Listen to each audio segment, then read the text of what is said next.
In today's class, it's a special class where we'll be dealing with the January compilation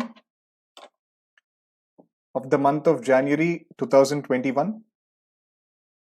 So I had promised you when the course began, it's been almost 1 month since our course has begun. We have started the course in January 4th, 2021, and we've completed almost 30 classes of it.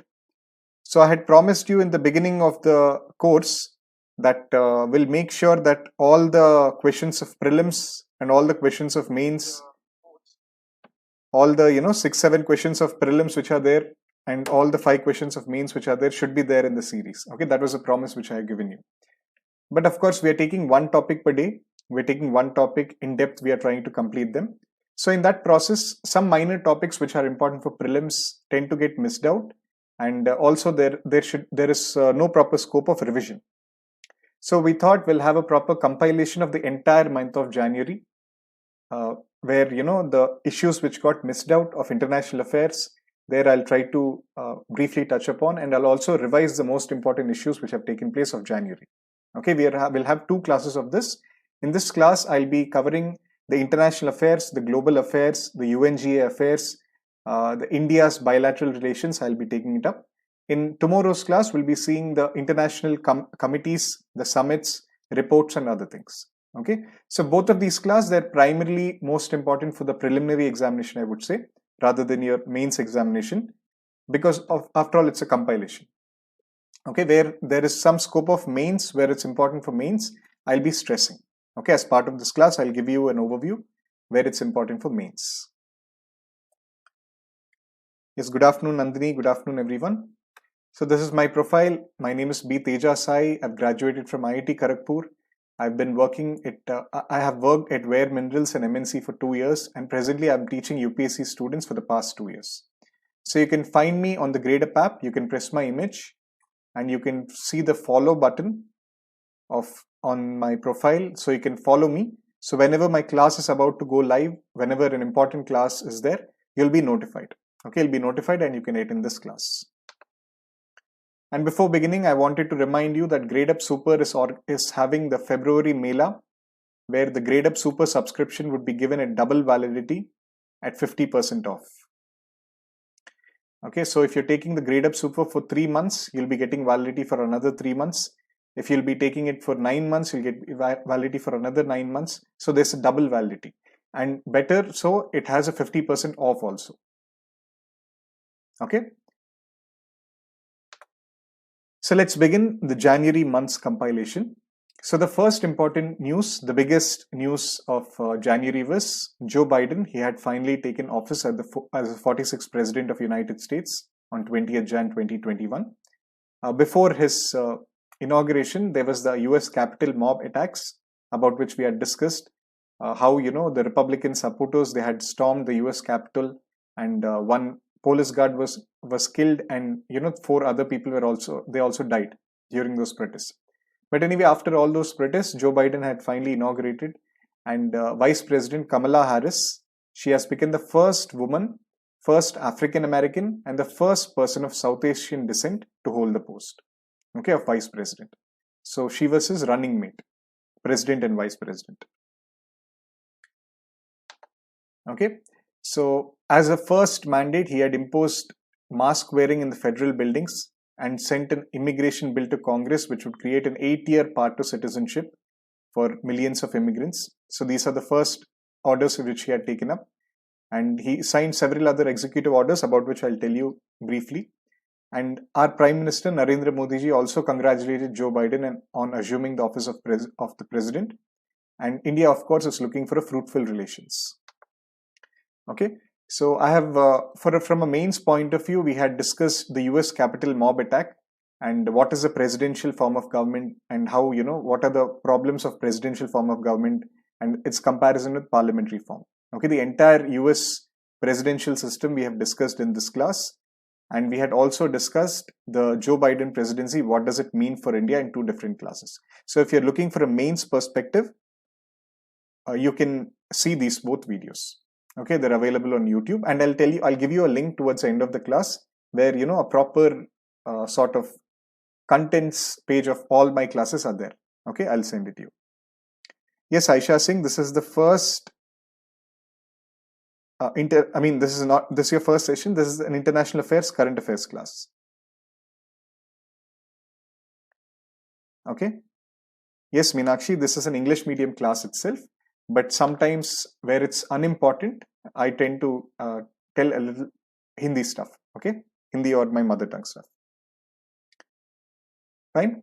So the most important orders of Joe Biden are he will reverse the Trump's departure from Paris climate deal.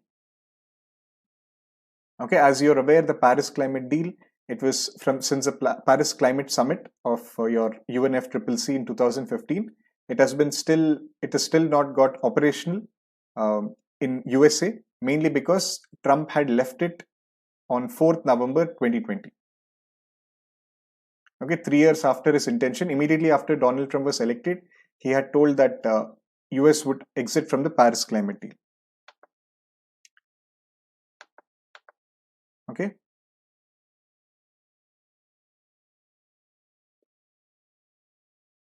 Sorry, 1 second.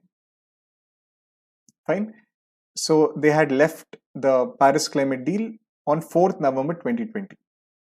Okay, actually he had formally signed immediately after he had become a president, but it takes some 3 years gap, okay, for that exiting to come across. Okay, it had come into force on actually 4th November 2019, I think. So there was 1 year gap. Anyway, whatever it was, US had left the Paris climate agreement, and Joe Biden, he has told that US will rejoin it, okay, under the UN Climate Action Summit, about which we'll see tomorrow. We already did a class on this UN Climate Action Summit on January. Okay, Jan 28th, I think this climate summit had taken place. In that, John Kerry had told that US would be joining the Paris climate deal again. Similarly, there was the Joint Cooperation Plan of Action, or the JCPOA, and the Trump administration had pulled out of that too. It was between 5 countries, 5 permanent members of the UNSC and Iran. Okay, it was signed between Iran and P5 plus Germany. Okay, plus Germany and EU. Fine, you should be knowing the JCPOA. The Trump had pulled out of it, and Iran also had came out of it. But now there are talks of renewing this JCPOA. So you should be knowing about JCPOA. It is between Iran and P5 and Germany and EU. Okay, under the deal, basically, Iran's enriched uranium was shipped out of the country. A heavy water facility was rendered inoperable, and operational nuclear facilities were brought under international inspection under the IAEA. And in return, Iran pe jo international sanctions were there on Iran, they were reversed. Fine. So the deal involved lifting of the international sanctions on Iran.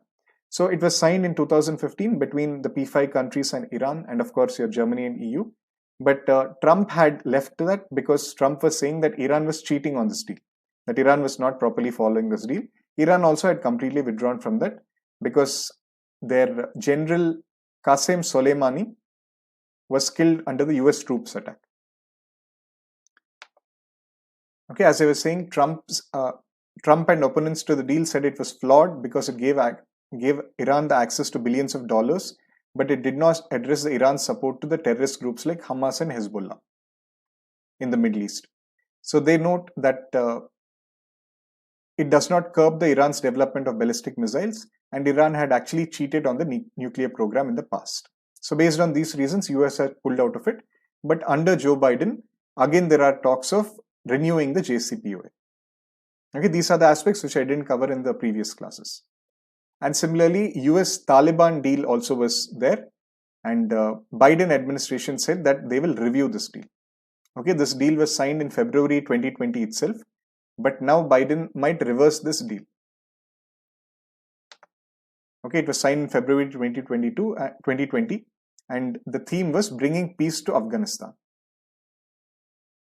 So the deal basically aimed at enabling US and NATO to withdraw their troops.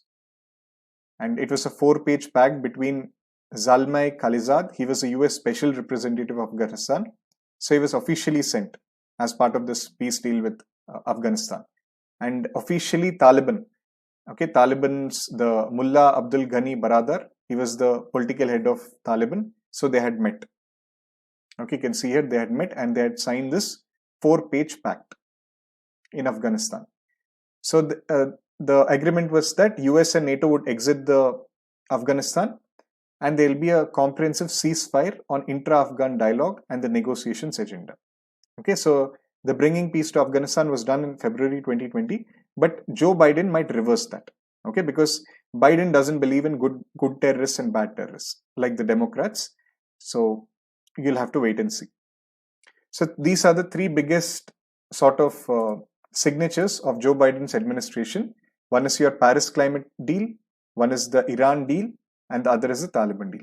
For the first two, Joe Biden might help that, but for the last one, the Taliban deal, Joe Biden might reverse that.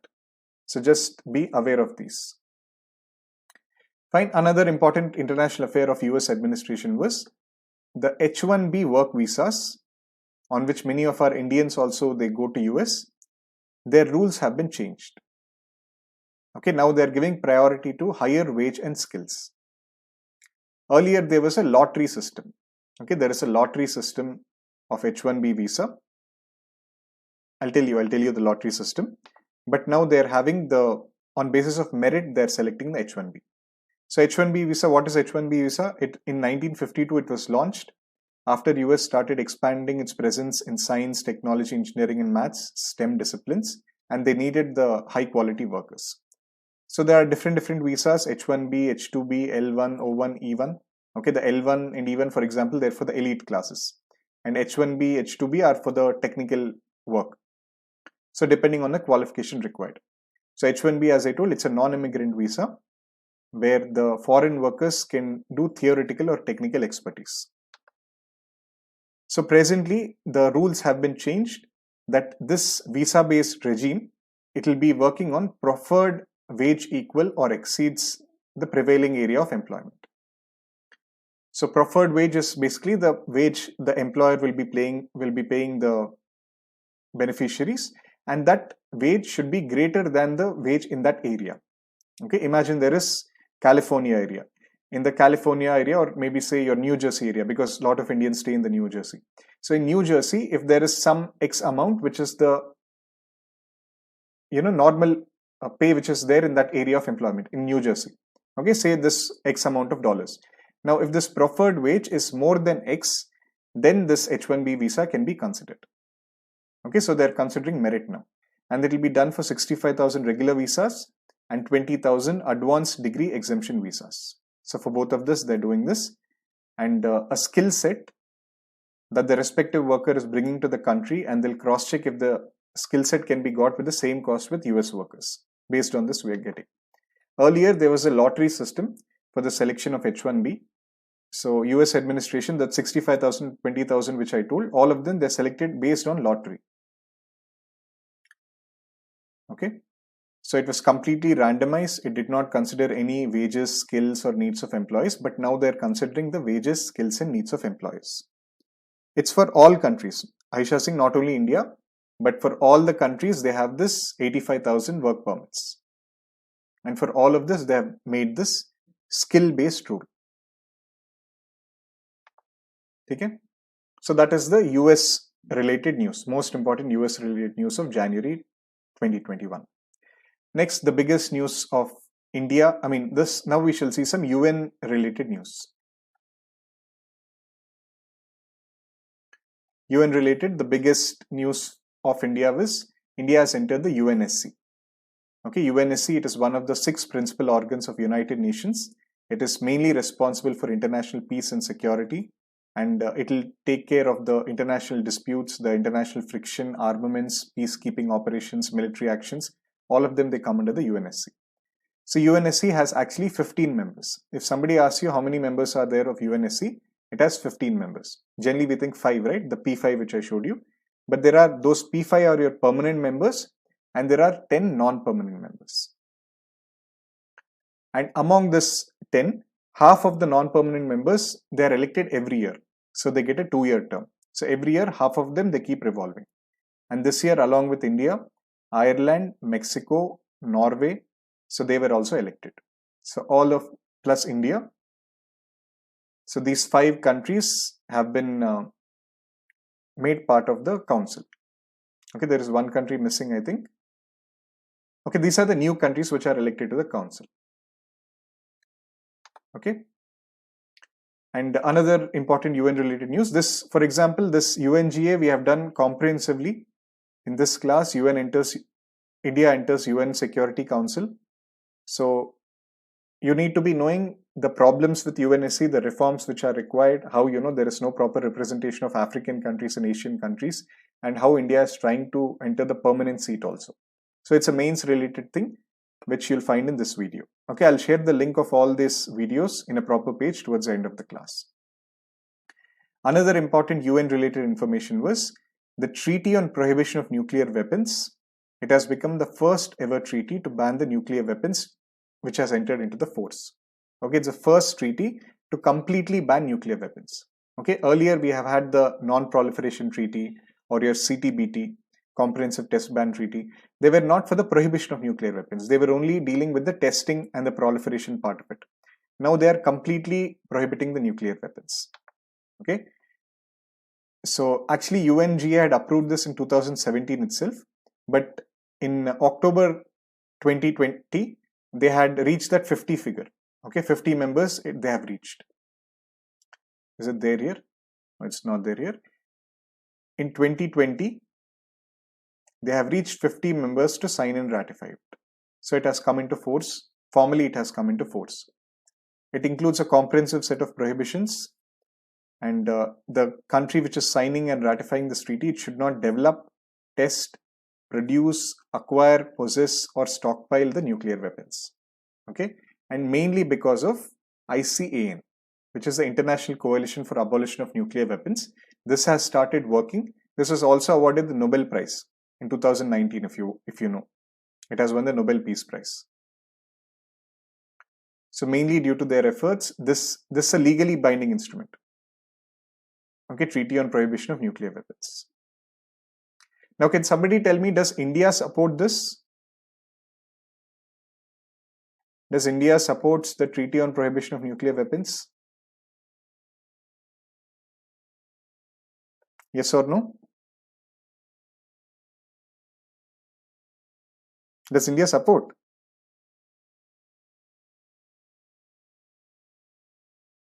Anyone?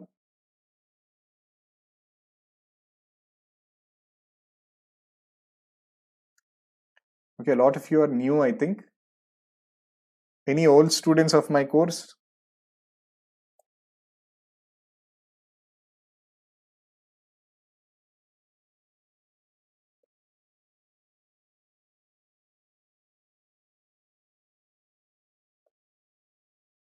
Okay, all of you are saying yes. Yes, Joban Jot Karod is saying no. Okay, India does not support this treaty. Okay, to know why, please watch this video. Okay, you'll be getting the link. You have to watch this video to know why India is opposing this.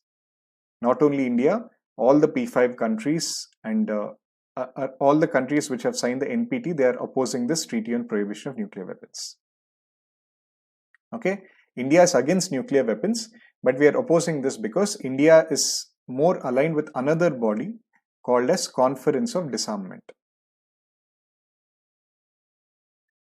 Okay, it's a Geneva-based body. So India is working on that very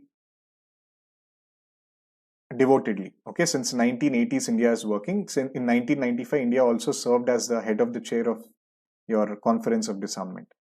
And we have done a lot of strides under this CD. And main issue with India, USA, and other P5 countries is this Treaty on Prohibition of Nuclear Weapons. It doesn't have a sort of review mechanism. No proper review.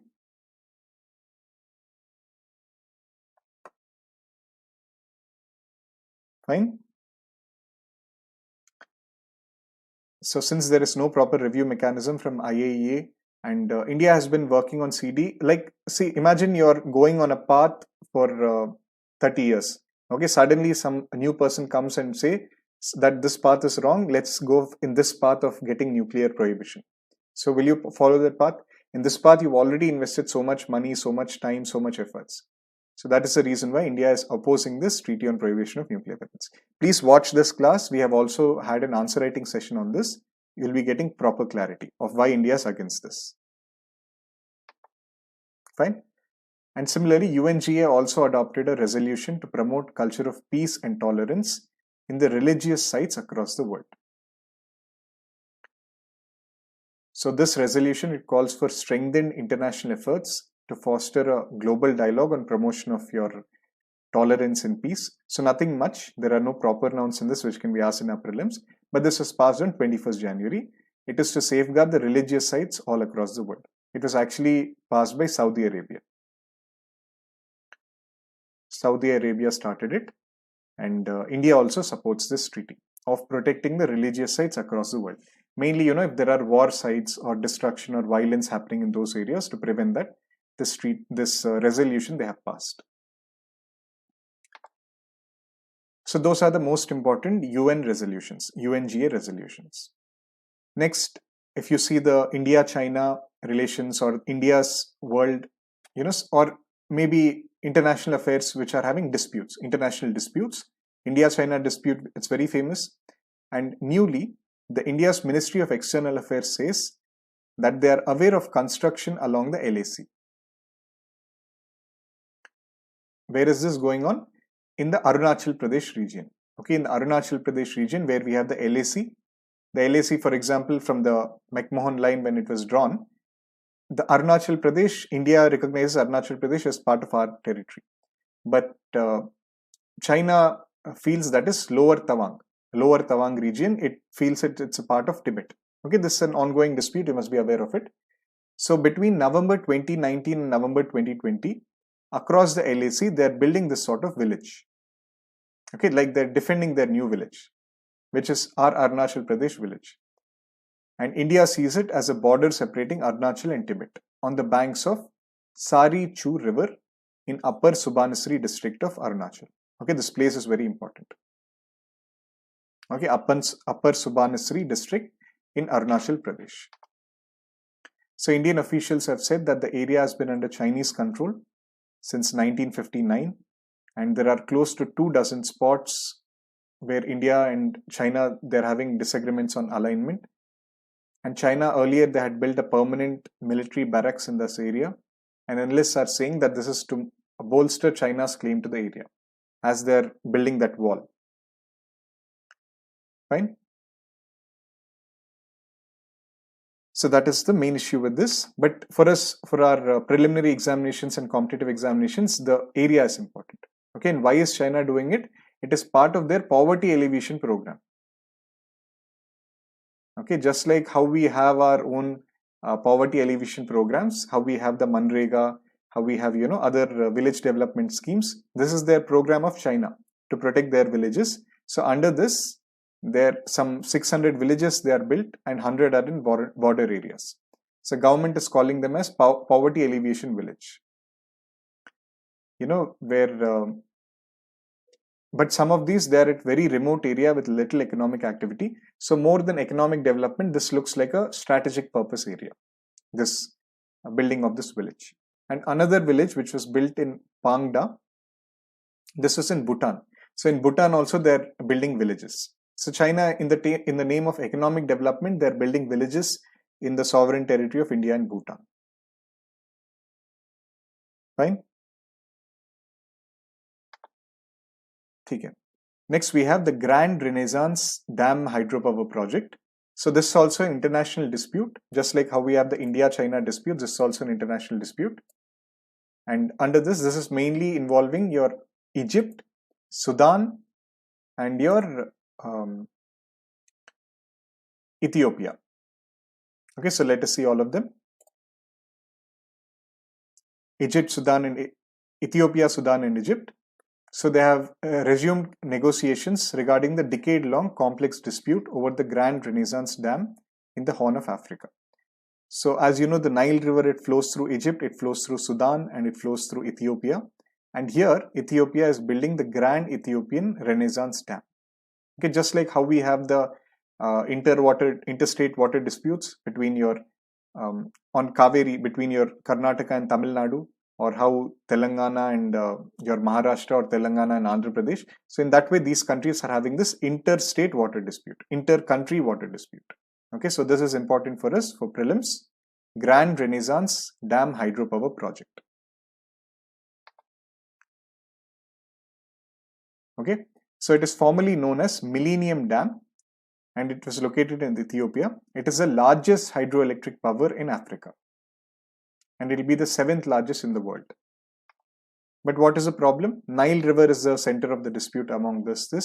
So as you know, the main waterways of Nile, it runs through Uganda, South Sudan, and Egypt, and its drainage basin is there across many other countries. And Egypt has objected to this dam construction. They're saying that the dam's location on Blue Nile tributary would allow Ethiopia to gain control of the flow of river water, and it could result in lower water level within its own border. Sudan is also saying that their water level might be reduced. Fine. But what is important for us? The countries which are involved: Ethiopia, Sudan, and Egypt. And the name of the project, Grand Renaissance Hydropower Dam. Fine. Next, Russia has withdrawn from the Open Skies Treaty after US departure. So US has already left the Open Skies Treaty, and Russia also has withdrawn from it. We need to be knowing what is this Open Skies Treaty. So Moscow has argued that US withdrawal, say, it will erode the global security, so that the governments cannot interpret the intentions of other nations. And mainly because after the Russia-West tensions, after the Ukraine's annexation by Russia, okay, the Crimean annexation by Russia in 2014, tab se the Russia-US struggle has been going on. And under this Open Sky Treaty, it is actually a sort of legal spying, I would say. There is a legal spying thing.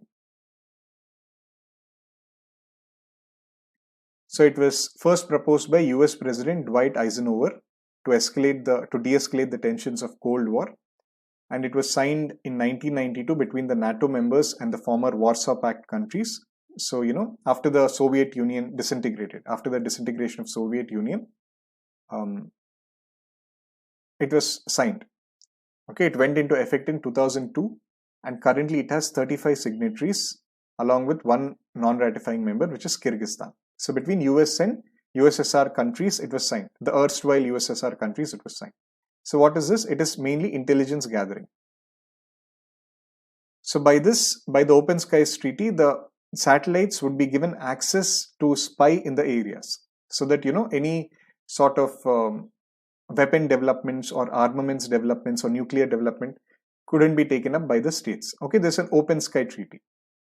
So it will reduce the reliability of Washington to obtain classified satellite data, and it would be more difficult compared to the OST surveillance records now by coming out from this treaty. Okay. So Abhishek Kumar Pandey, please control your language. You'll be banned from the class.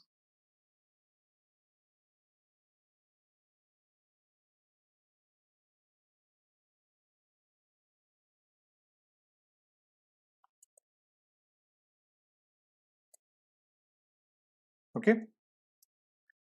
So the Open Sky Treaty you should be knowing, and US and your Russia, they have come out of it. So what is it? It was signed, it was proposed by Dwight Eisenhower. It was signed in 2002, in which they can be an intelligence gathering. Next, Russia has mooted West Asia meet as US resets the Palestinian ties. So a West Asia peace conference would be going to be held, suggesting it will be a ministerial level one in spring or summer of 2021. This is going to be the biggest sort of West Asian meet. Okay, under Joe Biden, US can renew ties with Palestinians under this treaty. So there are roughly 10 participants here: Israel, Palestine, and 4 members of West Asia, the Russia, UN, US, and EU, and 4 Arab states. Okay, all of this, they're going to be part of this, and they'll be discussing the West Asia Peace Plan. So what was the West Asia Peace Plan? It was unveiled by Trump to give the Israelis their long-awaited capital of Jerusalem, the undivided capital of Jerusalem, And under the plan, basically there'll be the border issues with Israel, the status of Palestinian refugees, the Jewish settlements of West Bank, land swap between the Israel and Palestine. Okay, in a Middle East class, properly I'll be discussing this at more length. Here you just try to see the factual data, which is important. And according to the Oslo Accords, which were also signed between Israel and the Palestinian Authority, the West Bank was divided into 3 areas and only one of them is under the Palestinian Authority. So by this peace plan, they want to land swap between the Israeli annexation of your Jewish settlements, and they want to enlarge the Gaza Strip and connect the West Bank with a tunnel. So they're planning to do all of this. But nothing is now certain, nothing is permanent. It is still they're trying to hold this West Asia Peace Conference. So you need to be knowing West Asia Peace Conference and the members. Okay, India is not formally part of this. India will come under the UN, that's it. Okay, India is not directly involved. Yes, Aisha Singh, Oslo Accords are signed between your Israel and Palestinian Liberation Authority. Okay, 1994 they were signed, mainly for this only, for the border areas and for the delineation of Israel and Palestinian territories. Okay, there are 3 main territories. I hope you know your West Bank area, the Gaza Strip, and the Valley. So these 3 areas are the ones which are prominently in use, and they are the ones which are under dispute. Okay, so under the Oslo Accords, they wanted to divide these 3 areas, but only one of them was given for the Palestinian Authority. Okay, we'll be discussing it in another class of Middle East properly. In depth, I'll be discussing that. Don't worry. Next, Russia has given the nod for extending the START treaty. So a START treaty, it was also signed between United States of America and Russian Federation to limit the strategic offensive arms. Okay, it entered into force in 2011 and now it's expiring in 2020-21 because it has completed 10 years. Russia is saying they want another 5-year period of this new START treaty.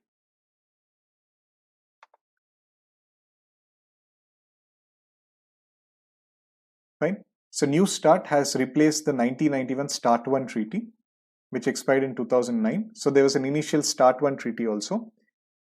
And its successor, basically what was the START 1 treaty? It was again, similarly how we had the OST, similarly they had the START treaty. So under this, both the sides should limit the warheads to 1600 strategic delivery vehicles and 6000 warheads. And a number of strategic nuclear missile launchers should be reduced by half. And strategic nuclear warheads should be limited to 1550 under the New START treaty.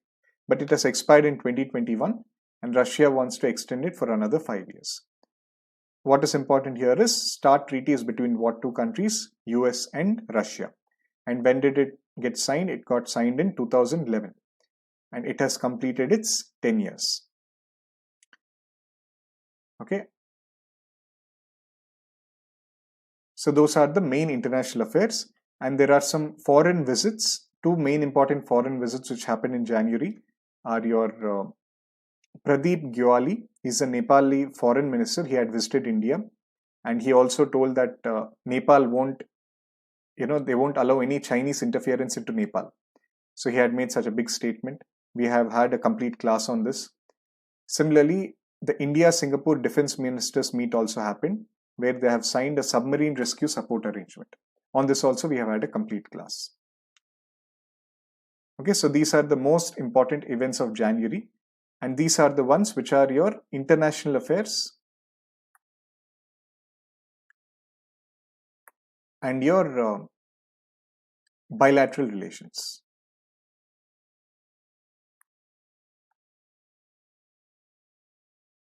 Of January. This is in a nutshell what happened in January.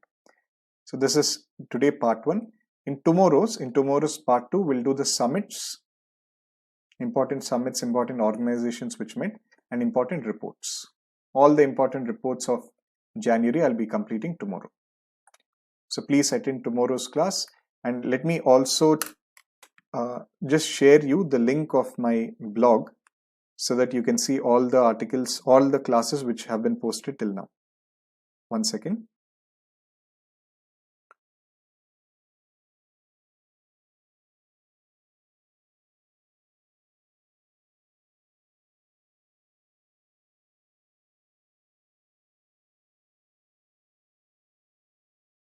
Okay, you can follow this link, and you can actually save this link, because on this link itself you'll be getting all the updates of the new classes.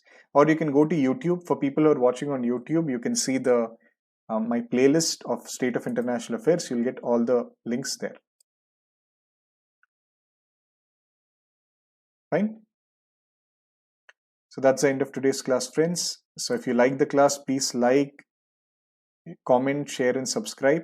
So just by one share, it'll be shared to, the growth of the video will be into 5. So if you really liked it, for all your friends who are preparing for UPSC CSE, or for UGC NET, or for the IB exam, RBI exam, wherever current affairs are involved, this session would be useful for you. Okay, because schematically we're trying to have this international affairs in summits and reports. So please share it with your friends. It'll take just 1 second, and your share and the continuing increasing views which we are getting will help to continue this series. Okay, actually many series, you must be seeing some series not on Gradeup, but others series, they just end after some time. That is not because the faculty was not willing. That is not because the audience were not willing. So if you like this, and if you want to continue the series, please like, comment, and share. And for people watching on YouTube, we are having the free classes on Gradeup app on every hourly basis. We'll be having these classes. And this class, for example, every day, Monday to Friday, I'll be taking it up at 2 p.m. Okay, so if your optional is PSIR, it's very important for you. I would say it's almost compulsory to you to have the daily most important international affairs, where I'll be covering it for you. And also if you're studying for GS, for UPSC exam or UGC and all, we need to know this factual data also. Okay, so everything which is done in today's class or in the classes through the series would be directly important for your exams. And again, I wanted to remind you that Gradeup Super, all of you who are not part of Gradeup Super, as part of Gradeup Super, you'll be getting double validity and 50% off in this February Mela. There is no separate code. You can just log in and you can see the Gradeup Super subscription. There is into 2 times. So you'll be taking for 3 months, you'll be getting double the amount of time. You'll be getting it for 6 months. So for further details, you can call our counselors on this number and they'll be able to guide you. And what are the benefits of subscribing to Gradeup Super? Just by one subscription, you'll be getting access to all the courses of UPSC CSE. Okay, so your EPFO course, your CSE course, your NCRT course, or subject-wise courses, almost 11 plus courses, you'll be getting access to them. Okay, of course, you must be seeing on Gradeup app itself, we're giving so many free courses, but we are giving more courses. Okay, so it'll be most comprehensive sort of preparation for your UPSC. And there is no need to purchase separate courses for different exams. And all the classes will be taken by the faculty who teach on this free classes. I, for one, would be teaching the science and technology part of the Gradeup Super. So please speak to our counselors on this number so that Gradeup can help you in your preparation. And people on YouTube and other areas, please download the Gradeup app for practicing topic-wise quizzes and keep attending the live classes. Okay? Yes, Aisha, you can just go to the link which I posted on this chat. There you can see the complete list of the classes which we have. So whichever class which you feel important, mainly I would advise you from this class, at least watch the UNSC class, India enters UNSC, and Joe Biden's presidency.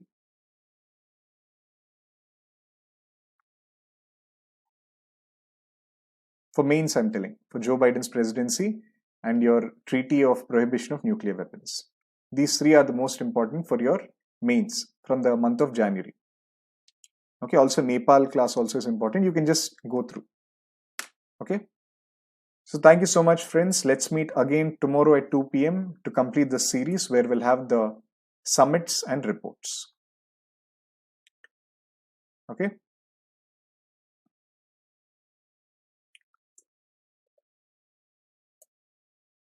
Thank you so much. All the best. Keep studying well.